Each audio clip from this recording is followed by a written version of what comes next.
Today I'm building a shed. I'm Lynn and this is the Darwin Order channel.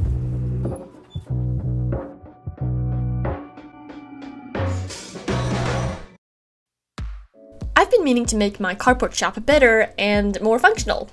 You know, the never-ending struggle to organize things. I realized what I really need is a small shed so I can store all my garden tools, which was taking up space in the carport area. You know, my small lawnmower, rakes, shovels, that kind of stuff.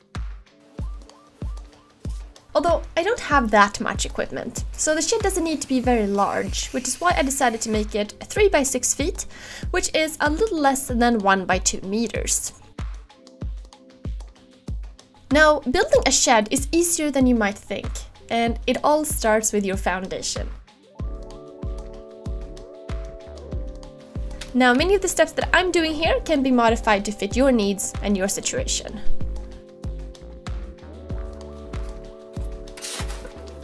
This area sometimes gets rather wet in the winter, so I want to make sure the water will drain away properly.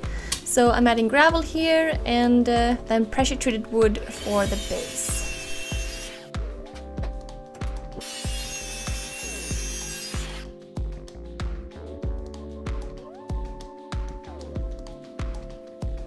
This is not the first structure I built. For example, the shop was a much bigger version. However, the principle is the same. It's pretty much layer upon layer.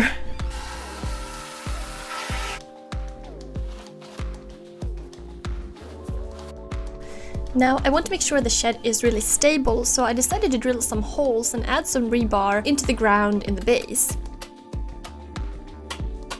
Now, these took a bit of effort to get down, but that should make it nice and stable.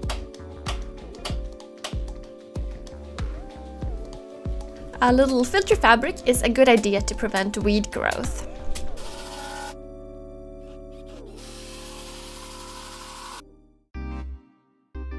On top of the base, I'm just going to add a simple 2x4 floor. It's kind of funny to think how houses mainly consist of 2x4s. When I was young, I always pictured a house as a rather complex thing.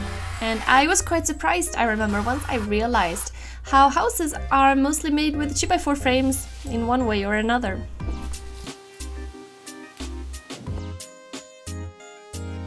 I happen to have some leftover yellow oil paint on hand, so I added some for extra protection.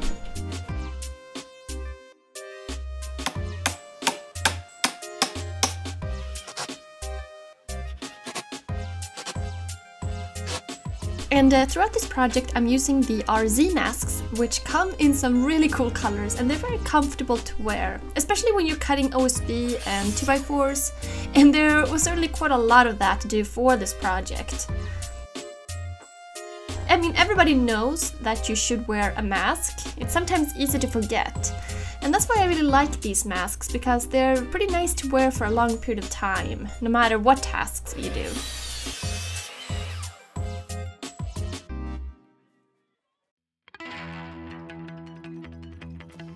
Next up is the walls. And like any project, making sure you mark everything correctly is key. And it's also a good idea to mark all sides of the wood to make life a little easier for yourself and avoid mistakes as you put everything together.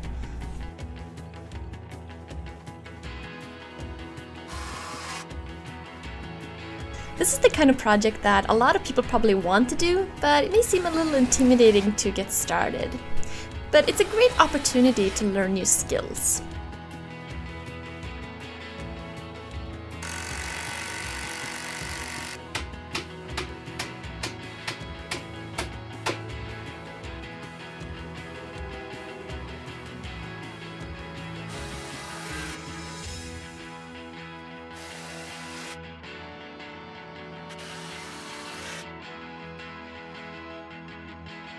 And it's really nice having a super bright workshop to work in, especially at night.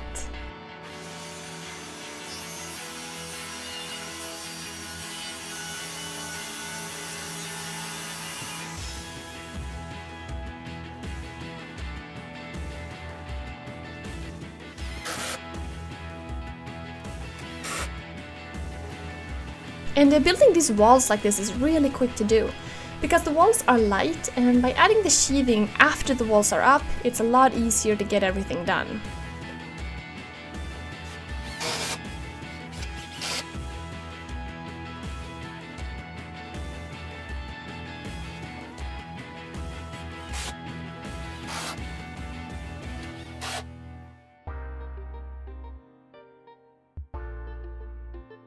Now that the floor and the walls are done, I'm designing the roof. I'm going to match the pitch of my shop, so I'm going with a 4-in-12 roof, which basically means it's about 18 degrees.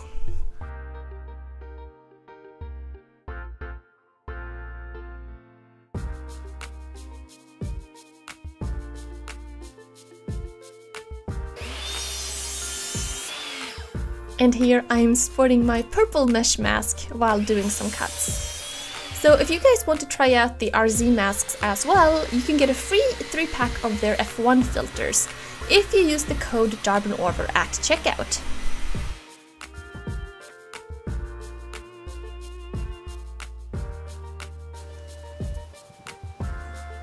A roof this small is easy enough to build on the ground and just lift up. It's a lot more comfortable doing it this way, if you can. And I'm using some home wrap instead of tar paper for the roof here, since I'm not climbing on top of it to attach shingles, so it doesn't matter that this paper is a little slippery.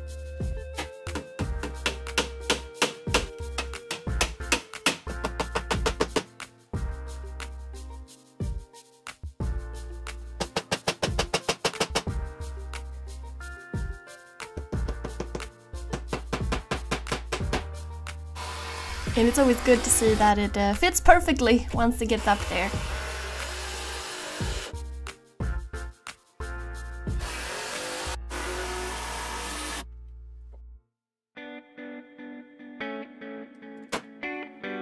Luckily, I had the home wrap and the staple hammer from my shop build a couple of years ago.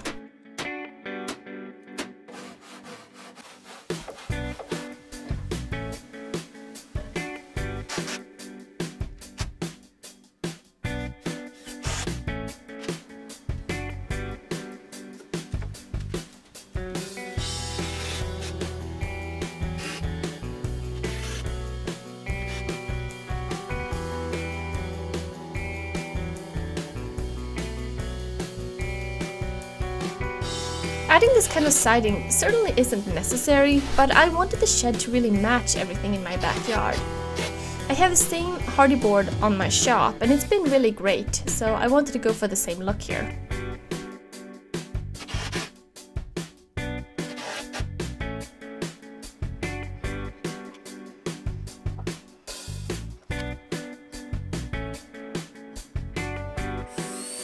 When I spray paint like this, which is a thick paint and primer in one, I do about 30% water and I do very light coats, which really go on well. Now I wouldn't try to spray paint like this without thinning it quite a bit first.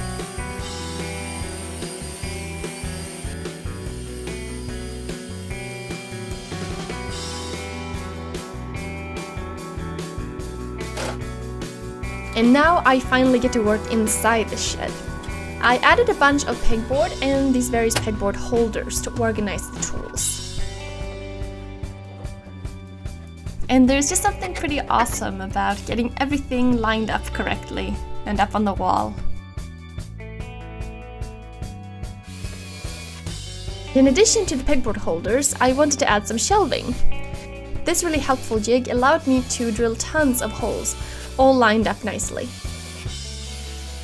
And I really like how you could use this jig anywhere, and in any material really too.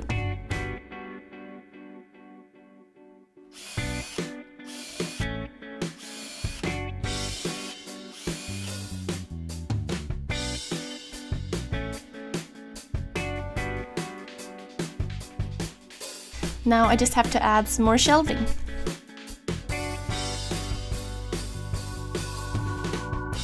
And in the next video I'm going to be making a barn style door and finish all the organization. Thanks for watching, see you soon!